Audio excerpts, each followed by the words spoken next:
Bonjour à tous et bienvenue dans notre matinale.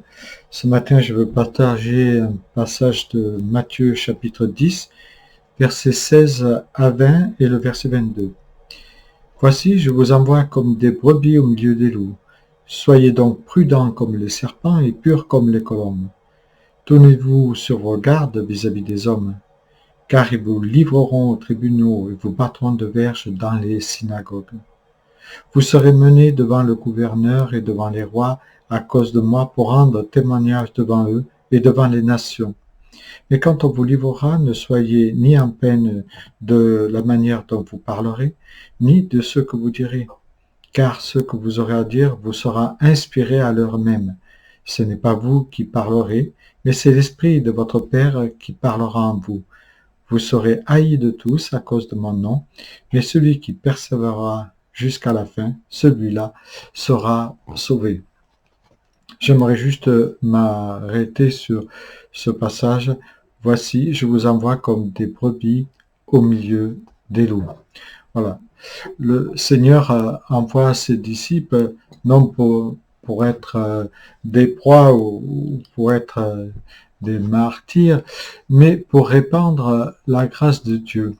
Car il désire que tous les hommes soient sauvés, et il nous dit cela dans la lettre de Paul à Timothée, au chapitre 2, verset 4. Et il envoie en fait chacun de ses disciples semer non par la contrainte, mais avec son amour. Il les envoie non par la force, mais avec la puissance du Saint-Esprit. Et la plus grande consolation des disciples, au milieu de tous ces dangers qu'ils vont vivre, puisque tous vont être persécutés et tués, sauf Jean, et la plus grande consolation qu'ils vont vivre, c'est de savoir qu'ils sont envoyés par le Seigneur qui les aime, et qui sont aussi investis de la puissance du Saint-Esprit, qui va les affranchir de la crainte et de la persécution qui les attend. Depuis toujours, les chrétiens ont été persécutés. Cela a commencé au début de l'Église et puis ça a continué sous l'Empire romain jusqu'au IVe siècle. En fait, ça n'a pas été des persécutions de masse, mais il y a toujours eu ces persécutions dans divers pays, divers endroits. Puis, on sait qu'il y a eu des persécutions qui se sont déplacées au fil des siècles dans divers pays. La France a connu sa période de persécution sous les Huguenots.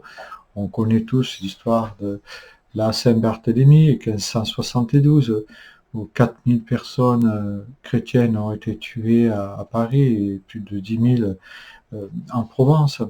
Donc il y a des dates comme ça qui sont fortes. Nous avons aussi en mémoire le génocide arménien des chrétiens en 1915, 1 million ou 1,5 million de victimes dans la population arménienne sous l'Empire turc. Encore aujourd'hui, nous savons qu'il n'est pas facile de vivre sa foi dans les pays musulmans ou des pays totalitaire et tout près de chez nous, hein, nous avons l'Algérie, c'est pas simple. Moi, j'ai des amis pasteurs en Algérie, en Tunisie et en Kabylie qui me donnent des nouvelles, et ces nouvelles sont pas toujours réjouissantes de ceux qui peuvent vivre. Hein. Nous voyons que c'est dur pour eux d'être chrétiens dans ces pays-là. Mais malheureusement, il y a des pays encore plus dangereux pour les chrétiens. Et selon l'index de 2019 de Porte Ouverte, les 5 pays où les chrétiens sont le plus persécutés, et on sait qu'il y a 50 pays où les chrétiens vivent la persécution, mais là où c'est le plus sensible, il s'agit bien sûr, heureusement, de la Corée du Nord, de l'Afghanistan, de la Somalie, Libye et Pakistan. Dans ces pays, les chrétiens sont régulièrement arrêtés s'ils sont pris en possession d'une Bible. Ils peuvent être molestés, les femmes peuvent être violées, ils sont humiliés et parfois même on les tue. Leurs bâtiments d'église quand ils peuvent exister, peuvent être fermés du jour au lendemain par le gouvernement. On peut leur refuser un emploi, leurs enfants peuvent être privés d'éducation, on peut les priver même de nourriture, parce qu'ils portent le nom de chrétien, c'est-à-dire Petit Christ. Aujourd'hui, 215 millions de chrétiens sont persécutés dans le monde, et ma grande interrogation est de dire, mais que disent nos médias sur cela? Personne ou très peu osent dénoncer ce qui se passe dans le monde, que ce soit nos responsables politiques ou dans le monde artistique. On n'entend aucune voix s'élever, c'est le silence total. On voit aucune manifestation dans la rue, les médias restent complètement muets, et les artistes ne prennent pas la parole comme ils le font si souvent pour dénoncer toutes ces horreurs, parce qu'il s'agit bien ici d'horreurs dans ces pays persécutés. Moi, j'aimerais bien voir des artistes ou des personnalités politiques mettre un genou à terre en signe de solidarité envers tous les chrétiens persécutés dans le monde.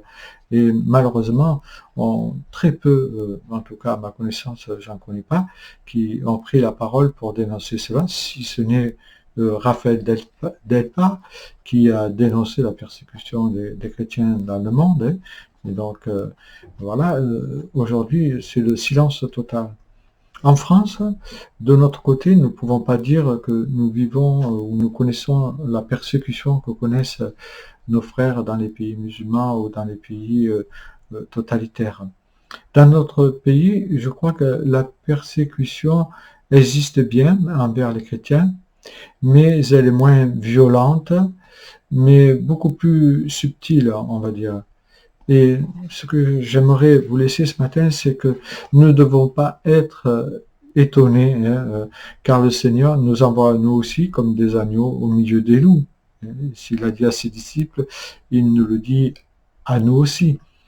Malgré cela, malgré la difficulté ou les difficultés que nous pouvons rencontrer, il nous invite à être ses ambassadeurs, à rester dans sa paix, dans son amour, à ne pas avoir peur aussi de s'afficher et à ne pas oublier aussi nos frères et sœurs qui endurent des persécutions terribles dans divers pays du monde.